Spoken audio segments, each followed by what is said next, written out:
This video was brought to you by Brilliant. When Finland and Sweden applied to join NATO in May of last year, most politicians and analysts expected their accession to be relatively easy, given their close relations with most NATO members.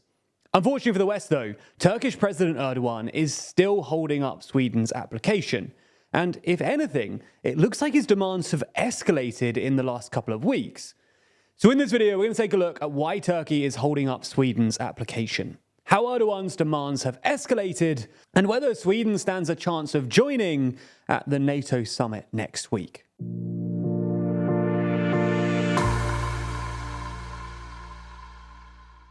Before we start, if you haven't already, please consider subscribing and ringing the bell to stay in the loop and be notified when we release new videos. So, let's start with a quick recap. As you probably already know, Finland and Sweden applied to join NATO in May of last year. Frustratingly for the West, Turkish President Erdogan almost immediately expressed some hesitation towards the idea and said that he wouldn't sign off the two Nordic countries' accession unless they took a stronger stance against Kurdish groups operating outside of Turkey. In late June, though, the three countries signed the Trilateral Memorandum, which basically said that Turkey would let Finland and Sweden join NATO if they did three things. Firstly, they promised not to support certain Kurdish organizations that Turkey considers to be affiliated with the Kurdistan Workers' Party, a Kurdish nationalist group responsible for the majority of Kurd separatist violence in Turkey, or engage with a Turkish cleric who currently lives in exile in America and who Erdogan blames for the attempted coup in 2016. Secondly, they had to drop arms embargoes on Turkey, which were unofficially imposed on Turkey after Erdogan sent troops to northern Syria in 2019. Thirdly and finally, the agreement required Finland and Sweden to extradite any, quote, terror suspects to Turkey. Now, the agreement itself doesn't mention any names, but the day after the agreement was signed, the Turkish justice minister told Turkey's state-owned news agency that Turkey was seeking the extradition of 33 individuals, 12 from Finland and 21 from Sweden.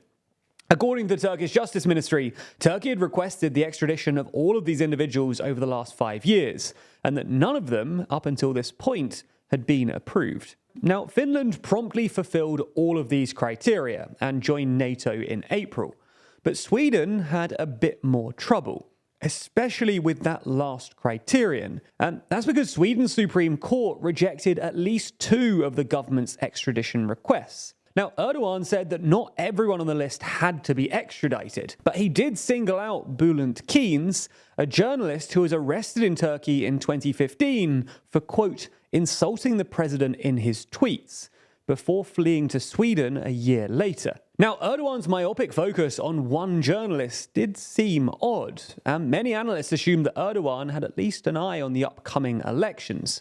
Essentially, they thought that with inflation skyrocketing and his opponents surging in the polls, Erdogan was holding up Sweden's application to demonstrate the geopolitical strength of Turkish voters and prove that he wouldn't be coerced by the mischievous Americans who are really unpopular in Turkey. Therefore, there was hope that after the election, with the political pressure waning, Erdogan would quietly U-turn and let Sweden join the bloc. Now, that's a reasonable thing to expect, because it's exactly what happened with his controversial monetary policy, which he said before the election he would never give up on, but he's quietly done exactly that since he won the election. Unfortunately for Sweden, however, this isn't how things have turned out for them. And if anything, it looks like Erdogan's demands have escalated. Now, Sweden and its NATO allies, including NATO Secretary General Jens Stoltenberg, are convinced that the country has met Turkey's demands as set out in the Trilateral Memorandum.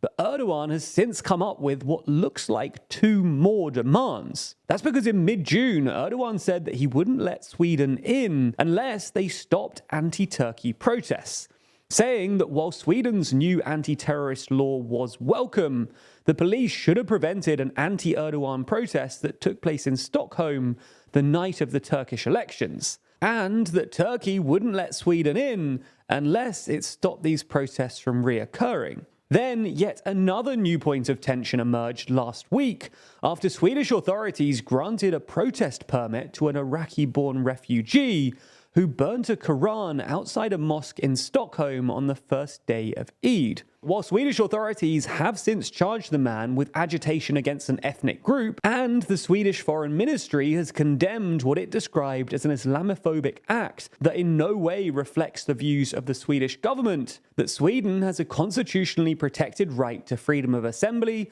expression, and demonstration, and that for that reason the Swedish government can't ban Quran burning.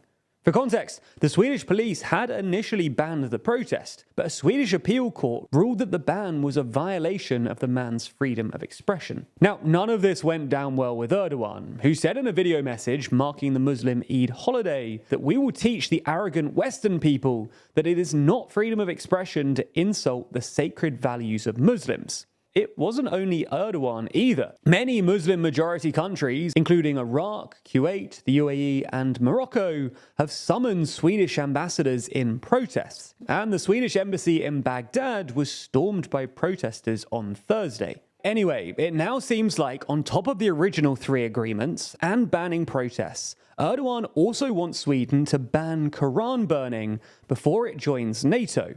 And if this actually is Erdogan's red line, it's not just a maximalist bargaining strategy. It also means that Sweden is unlikely to join NATO anytime soon.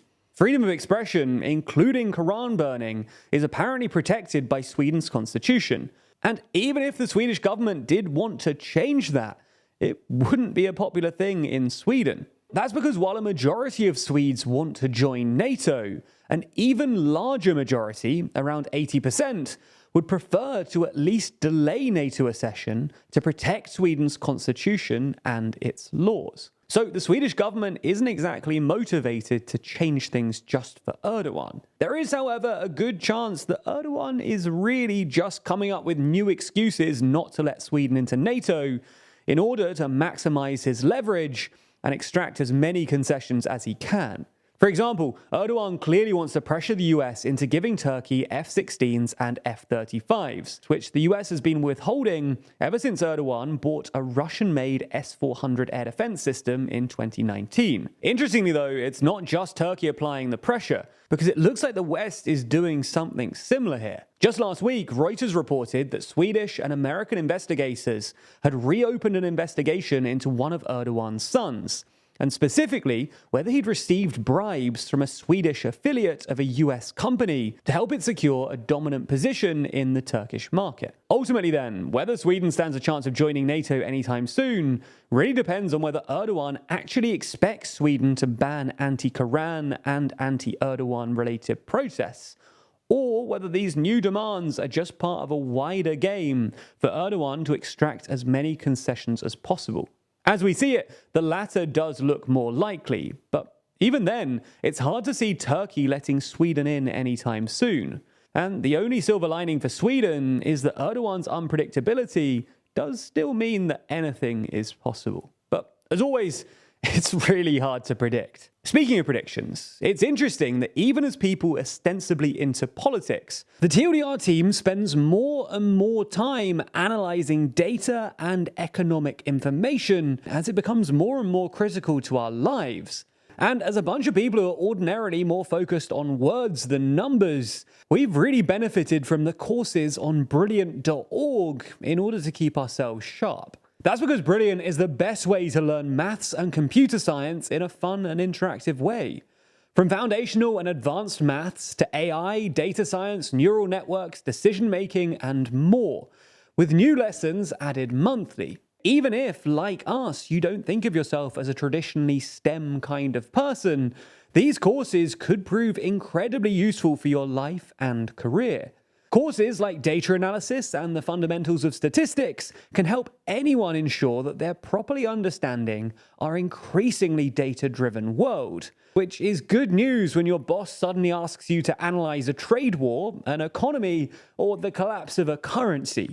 You know, just hypothetically. Anyway, you can try everything that Brilliant has to offer for free for a full 30 days by clicking the link in the description. Plus, the first 200 of you to sign up will get 20% off Brilliant's annual premium subscription. Thanks for your support and for watching TLDR.